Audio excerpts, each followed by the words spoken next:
Pemirsa, saat Cawapres menebar janji-janji menjelang pemilu 2024, pemerintah justru menggelontorkan wacana yang akan menambah beban rakyat. Pajak sepeda motor berbahan bakar fosil atau BBM akan dinaikkan untuk mensubsidi biaya operasional transportasi umum di kota-kota besar. Masyarakat daerah yang cuma bisa melihat kecanggihan kereta ekspres Jakarta-Bandung dan LRT Jabodebek pun menjerit. Di mana letak keadilan di negeri ini?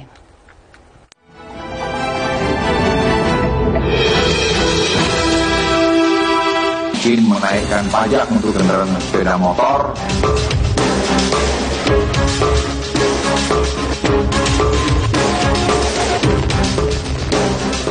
Untuk urusan menambah pendapatan negara dari rakyat, pemerintah auto sigap alias gercep menggelontorkan wacana kenaikan pajak. Salah satu wacana yang digelontorkan pemerintah adalah menaikkan pajak sepeda motor berbahan bakar fosil atau BBM untuk mensubsidi transportasi umum seperti kereta Jakarta-Bandung, WUS, dan LRT Jabodebek. Ini juga salah satu masalah tadi mobil listrik, sehingga kita juga tadi rapat berpikir sedang menyiapkan mungkin menaikkan pajak untuk kendaraan sepeda motor non listrik sehingga nanti itu bisa mensubsidi ongkos-ongkos seperti LRT ataupun nanti kereta api cepat. Lazimnya, subsidi silang berpihak pada rakyat kecil, seperti kenaikan harga BBM non-premium untuk menekan harga premium yang lebih banyak digunakan wong cilik. Namun kali ini, kebalikannya. Masyarakat daerah yang belum bisa menikmati kereta ekspres harus menanggung beban operasional transportasi kekinian tersebut dengan membayar pajak sepeda motor BBM yang lebih tinggi. Jika pada tahun 2023 saja jumlah sepeda motor BBM di Indonesia mencapai 120 juta unit, tentu pundi-pundi rupiah yang berhasil dipungut dari pajak motor BBM semakin menggunung. Meski berwacana dan menimbulkan kontroversi, Luhut menegaskan urgensi kenaikan pajak motor BBM. Menurutnya, kebijakan kenaikan pajak motor BBM ini untuk mendorong masyarakat agar beralih ke kendaraan listrik, serta sebagai salah satu strategi untuk menekan angka polusi kota-kota besar.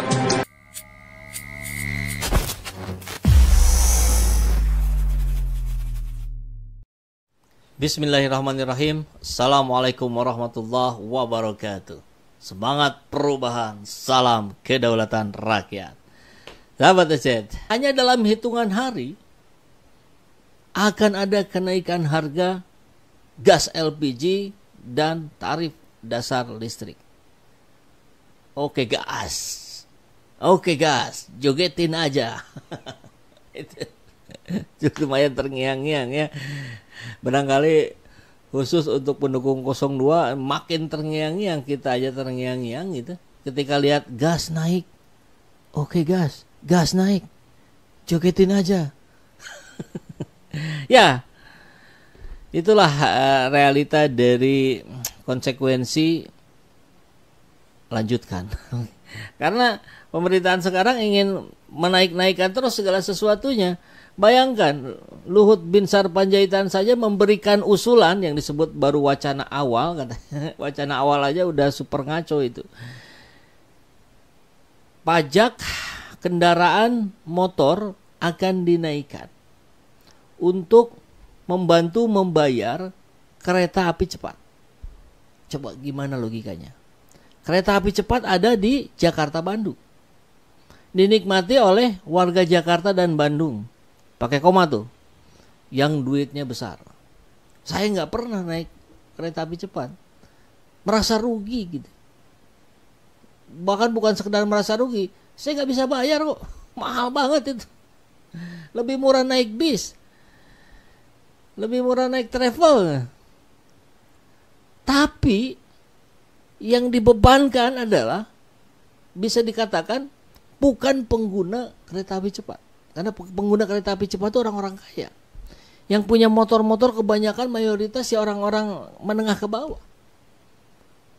Coba gimana bayangin logikanya gitu. Yang ini difasilitasi, yang ini ditekan. Yang ditekan adalah yang rakyat jelata. Astagfirullahaladzim. Berikan hidayah pada pemangku kebijakan di negeri ini ya Allah. Sebelum kita mulai, oke gas, jogetin aja. Tarif dasar listrik naik bulan Mei.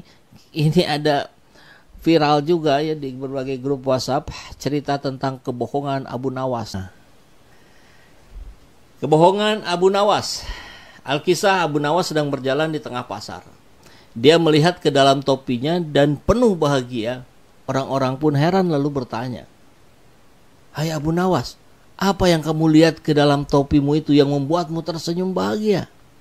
Abu Nawas menjawab, "Aku sedang melihat surga yang dihiasi barisan bidadari-bidadari yang cantik dan menawan." Dengan ekspresi yang meyakinkan ya, ala Abu Nawas lah. Kita tahu cerita-ceritanya. Terus ada seseorang yang penasaran, "Coba aku lihat." Nah, Abu Nawas menjawab, "Tapi saya tidak yakin kamu bisa melihat seperti apa yang saya lihat." "Mengapa?" Serempak tuh, karena sama-sama semakin penasaran. "Karena hanya orang-orang beriman dan soleh saja yang bisa melihat surga dan bidadarinya di topi saya ini."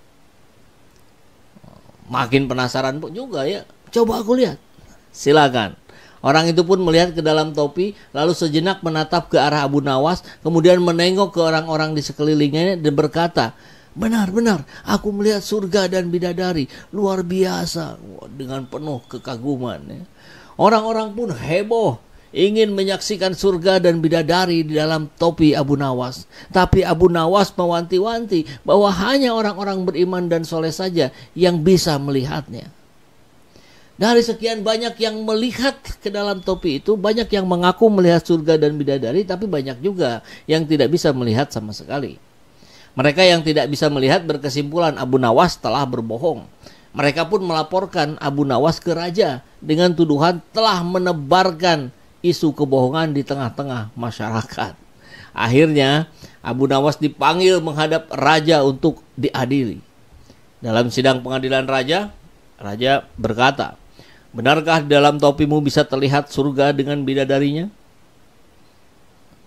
Jawab Abu Nawas, "Benar Paduka Raja, tetapi hanya orang yang beriman saja dan soleh yang bisa melihatnya. Sementara yang tidak bisa melihatnya, berarti dia belum beriman dan tidak soleh." Kalau Paduka Raja mau menyaksikannya sendiri, silahkan. Raja mungkin berpikir sejenak ya. "Baiklah, kalau begitu saya mau menyaksikannya sendiri." Sudah pasti raja tidak melihat surga apalagi bidadari di dalam topi Abu Nawas itu. Raja berpikir, bagaimana kalau ia mengatakan tidak melihat surga dan bidadari? Berarti ia termasuk yang tidak beriman. Maka akan berakibat bisa merusak reputasinya sebagai raja di hadapan rakyat dan para penggawanya. Raja akhirnya setengah berteriak dan pura-pura kagum, "Engkau benar Abu Nawas, aku menyaksikan surga dan bidadari di dalam topimu."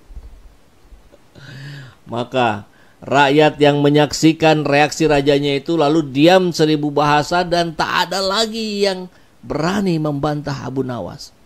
Mereka takut berbeda dengan raja dan khawatir dicap belum beriman dan tidak soleh.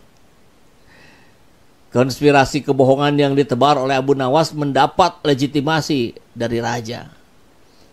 Abu Nawas dalam hati tertawa sinis sambil bergumam, "Beginilah akibatnya kalau ketakutan sudah menenggelamkan kejujuran, maka kebohongan pun akan merajalela. Ketika keberanian lenyap dan ketakutan telah menenggelamkan kejujuran, maka kebohongan yang akan melenggang kangkung sebagai sesuatu yang benar." Ketakutan untuk bicara jujur juga karena faktor gengsi. Gengsi dianggap belum beriman atau aib dan alasan lainnya. Padahal label gengsi itu hanyalah rekayasa opini publik yang dipenuhi dengan kebohongan. Kepercayaan diri sebagai pribadi yang mandiri untuk berkomitmen pada kebenaran berdasarkan prinsip kejujuran telah dirontokkan oleh kekhawatiran label status yang sesungguhnya sangat subjektif dan semu.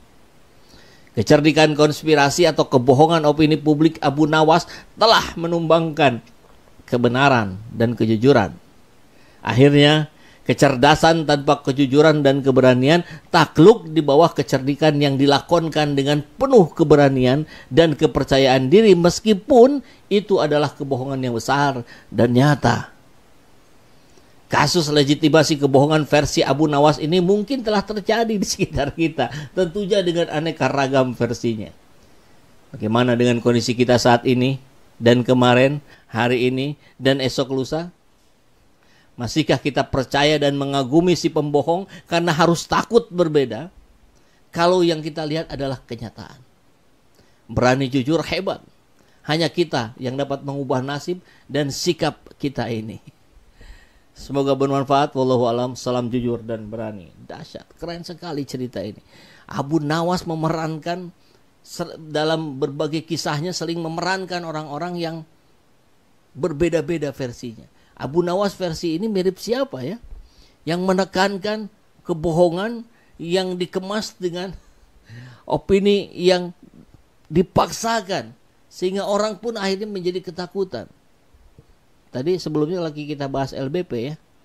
Apakah mengarah ke sana? Wallahu a'lam bishawab. Ini silakan saja diinterpretasi masing-masing.